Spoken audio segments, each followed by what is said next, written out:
दोस्तों, हर्षद मेहता स्कैम के बाद का दूसरा सबसे बड़ा स्कैम था केतन पारेख का स्कैम, जिसने बॉम्बे स्टॉक एक्सचेंज को हिला डाला था। और तो और केतन पारेख हर्षद मेहता का ही शिष्य था और सारी चीज़ें हर्षद मेहता से ही उसने सीखी थी। इसी वजह से वो हर्षद मेहता की तरह इतना ऊपर उठ गया था कि एक टाइम पे सेंसेक्स उसके इशारों पे नाचने लग गया था। ऐसा बोला जाता है केतन पारेख अकेले हाथ से स्टॉक मार्केट को चला रहा था। उसने 200% एनुअल रिटर्न दिया बहुत से स्टॉक में। अचानक से भारत का सेंसेक्स हेडलाइंस में आने लग गया और बाद में ये पता चला कि ये केतन पारेख मार्केट चला रहा है, जिसके वजह से सेंसेक्स इतना ऊपर जा रहा है। अब देखते हैं केतन पारेख के बारे में। केतन पारेख जैसा कि बताया हर्षद मेहता का ही शिष्य था, लेकिन उसका जो बिहेवियर था लोगों के सामने बिल्कुल अलग था। वो बहुत ही संवेदनशील और कम बोलने वाला व्यक्ति था, जिसको एक आम आदमी की तरह लोग समझते थे। हालांकि उसके साथ के लोग और कॉम्पिटिटर उसे एक बहुत चालाक और क्रूर आदमी कहते थे। वो बिना किसी चेतावनी से कदम उठाता था। वो मार्केट को एकदम से ऊपर उठा देता था और एकदम से नीचे भी ले आता था, बहुत सारा पैसा मार्केट में डालकर।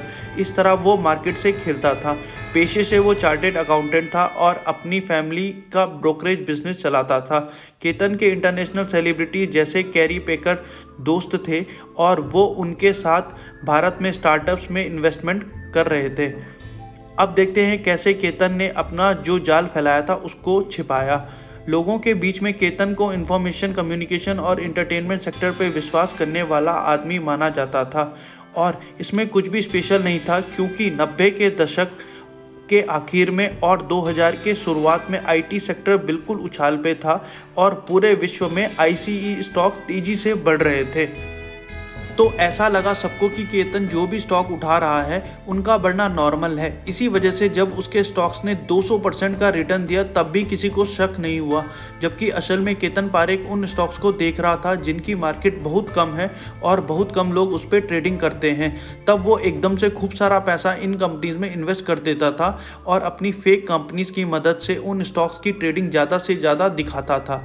आम आदमी को लगता था कि इन स्टॉक्स के प्राइस बढ़ रहे हैं तो सब लोग उन स्टॉक्स में पैसा डाल देते थे, जिससे कि उन स्टॉक्स की कीमत और ज़्यादा बढ़ जाती थी और फिर एकदम से केतन अपने सारे पैसे निकाल देता था चुपचाप मोटा प्रॉफिट कमा के। केतन ने ये कई बार किया 10 स्टॉक्स पे, जिनको K10 स्टॉक्स भी कहते थे, और मार्केट हमेशा बुलिश रहता था इन स्टॉक्स के बारे में। अब देखते हैं कैसे केतन पारेख का अंत हुआ। केतन पारेख अपनी maximum trading Calcutta stock exchange पे करता था। इस स्टॉक एक्सचेंज में रूल्स और रेगुलेशन में कमी थी, जिसका केतन ने खूब फायदा उठाया। वो अपने अकाउंट में ट्रेड नहीं करता था, बल्कि और ब्रोकर्स उसके बिहाफ पे ट्रेडिंग करते थे और बदले में वो उनको अच्छा कमीशन देता था। हालांकि जो बियर कार्टेल था उसने K10 स्टॉक्स को नीचे लाने के लिए पूरी जान लगा दी। बियर कार्टेल कुछ चुनिंदा लोग थे जो मार्केट नीचे जाने से प्रॉफिट कमाते थे। जल्द ही केतन पारेख के पास पैसा खत्म हो गया। MMCB बैंक, जिससे केतन ने ऑलरेडी बहुत सारा पैसा लिया था, वो भी केतन को पैसा नहीं दे पा रहा था, जिसके वजह से ब्रोकर जिनके पास केतन के स्टॉक्स थे सबको सेल करना पड़ा और सब लोगों ने भी शेयर के प्राइस नीचे जाते देख सेलिंग शुरू कर दी एकदम से, जिसकी वजह से कलकत्ता स्टॉक एक्सचेंज क्रैश हो गया और इन्वेस्टर्स को लगभग 2000 करोड़ का नुकसान हो गया। केतन को तुरंत अरेस्ट कर दिया गया और जेल भेज दिया गया। उसको 15 साल तक बॉम्बे स्टॉक एक्सचेंज ने ट्रेडिंग करने से बैन कर दिया और 1 साल का उसको कठोर कारावास की सज़ा भी सुनाई गई।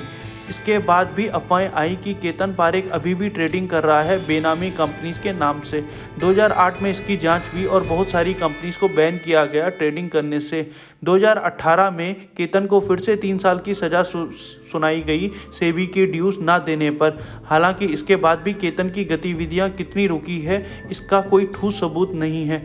इस वीडियो में इतना ही दोस्तों। आशा करते हैं आपको वीडियो पसंद आया होगा। लाइक और सब्सक्राइब करना ना भूलें।